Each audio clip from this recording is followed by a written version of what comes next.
Bonjour à toutes et à tous les amis, on se retrouve pour les pronostics de NXT Stand and Deliver. Et donc pour commencer, ces pronostics, donc on aura le match pour le titre nord-américain, donc un Fatal 5-Way, tout simplement entre Ilja Dragunov, JD McDonagh, Dragon Lee, Axiom et le champion en titre Wesley. Donc on va procéder dans un ordre par élimination. JD McDonagh et Dragunov étant en rivalité, on les exclut, ils remporteront pas le titre, ils vont pas mettre le titre nord-américain en plein milieu de la rivalité. Donc il nous reste Dragon Lee, Wesley et Axiom.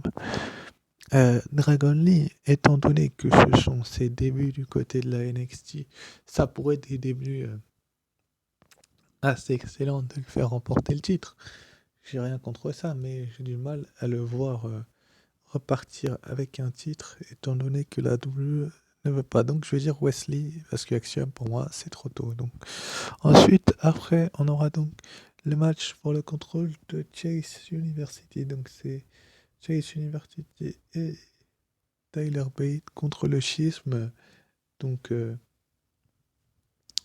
qui de ces écuries, de ces équipes, mérite un peu plus la victoire que l'autre. Je pense que le schisme n'a pas besoin de contrôler le Chase University, donc l'université d'André Chase, et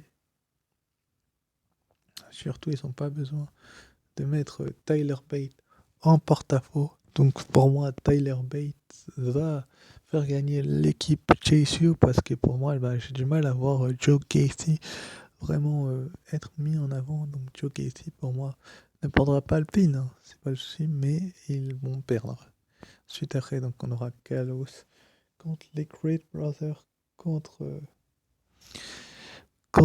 Channing Lorenzo et Tony D'Angelo, donc les champions par équipe qui remettent leur titre en jeu contre les Creed Brothers et Tony D'Angelo et Channing Lorenzo. Donc les Creed Brothers étant anciens champions par équipe, vous me direz, ils peuvent récupérer les titres, retrouver l'or, mais d'un autre côté, si tu fais ça, tu te dis aussi que tu repars un petit peu en arrière, si tu vois ce que je veux dire.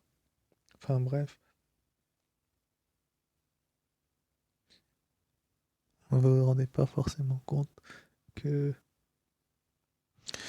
les champions par équipe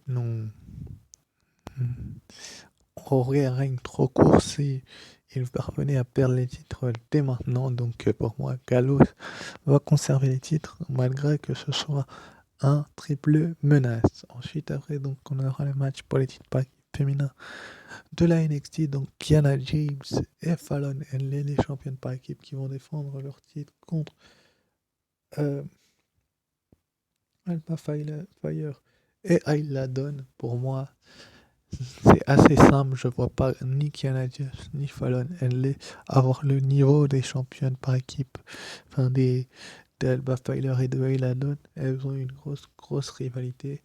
Et je pense qu'il est grand temps que Alba Fire et que Ayla Dawn aient enfin un petit peu d'or. Et ces titres par équipe serait le parfait lancement d'un push pour les deux jeunes femmes qui en ont vraiment besoin actuellement du côté de la NXT, comme on a pu s'en apercevoir par le passé.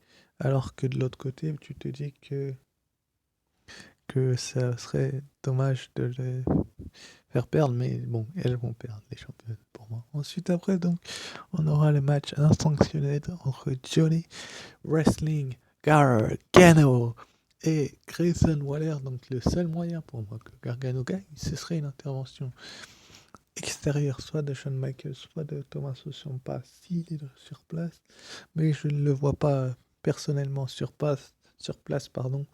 Grayson Waller est une star montante de la NXT qui a vraiment besoin de se relancer après sa défaite pour les titres face à Braun Breaker du côté du dernier Takeover. Donc là, battre un ancien champion NXT serait juste exceptionnel de la part de la WWE de faire ça. Donc j'ai hâte de le voir, mais je pense vraiment que Grayson Waller va remporter ce match. Et c'est pas contre Johnny Gargano que je dis ça, c'est que Johnny Gargano n'a rien à faire à NXT. Enfin, il n'a pas grand-chose à faire à NXT. Il a fait son temps.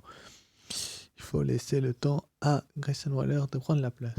Ensuite, après, donc, dans le combat suivant, donc, on a le NXT Women's Championship qui va être défendu dans un ladder match entre Roxanne Perez, Zoe Stark, Lyra Valkyria, Gigi Dolin, Tiffany Stratton et Indy Hartwell. Donc, l'ajout de Roxanne Perez dans la rencontre m'a mis la puce à l'oreille. Je me dis, ils ne l'ont pas fait revenir et faire toute cette histoire-là, alors que visiblement elle a l'air d'aller plutôt bien, pour tout simplement les faire perdre le titre. Ce serait le moment idéal de mettre en avant Roxanne Perez qui a besoin d'une grosse victoire. Shawn Michaels croit beaucoup en elle d'ailleurs aussi. Donc ça serait tellement beau de la voir faire ça. En plus, Indy Hartwell, c'est un petit peu tard pour lui donner le titre. Gigi Dolin n'a pas vraiment le niveau. Zoe Stark pourrait peut-être espérer. Lyra Valkyria, c'est pareil. Et Tiffany Stratton aussi. Mais bon, si je dois faire un choix, il va se porter sur Roxanne Perez qui conserve son titre parce que Zoe Stark, elle fait un heel turn et blessé pas mal de gens. Et elle cracherait beaucoup sur l'univers, sur les fans, tout simplement. En cas de victoire, Tiffany Stratton, ça serait un peu tôt. Et Lyra Valkyria, c'est la même chose. Donc Roxanne Perez pour moi. Ensuite, dans le main event, donc, on aura le match pour le titre de la NXT, donc Bron Breakker, le champion, qui va remettre son titre en jeu contre Carmelo Hayes. Carmelo Hayes, qui est un catcheur en qui la NXT croit beaucoup, et je pense qu'il n'a pas gagné le match. Comment on appelle ça? Le match. Le match que Roxanne Perez avait gagné, où elle a récupéré le titre pour rien, donc le match spécial NXT là. Je pense il ne l'a pas gagné pour rien. On voit ces derniers temps en plus qu'il est un peu plus mis en avant que Bron Breakker. Bron Breakker a fait son temps en tant que champion NXT, contrairement à Roxanne Perez. Je trouve que Bron Breakker, lui, a fait son temps, mais est-ce que il a besoin de perdre le titre? Je ne pense pas. La seule hypothèse possible, c'est qu'il a déjà perdu le titre, c'est vrai. Mais je pense que Bron Breakker va pas tarder à débarquer dans le roster principal. Et là, ça va faire mal. Et il ne viendra pas avec le titre, à mon avis. NXT lui enlèvera avant. Donc Shawn Michaels va le faire perdre au profit de Carmelo Hayes.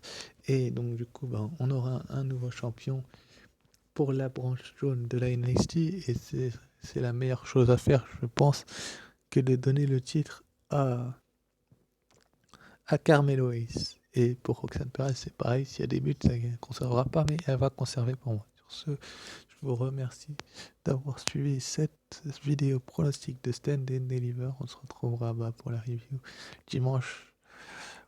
Sur ce, je vous dis ciao, bye bye.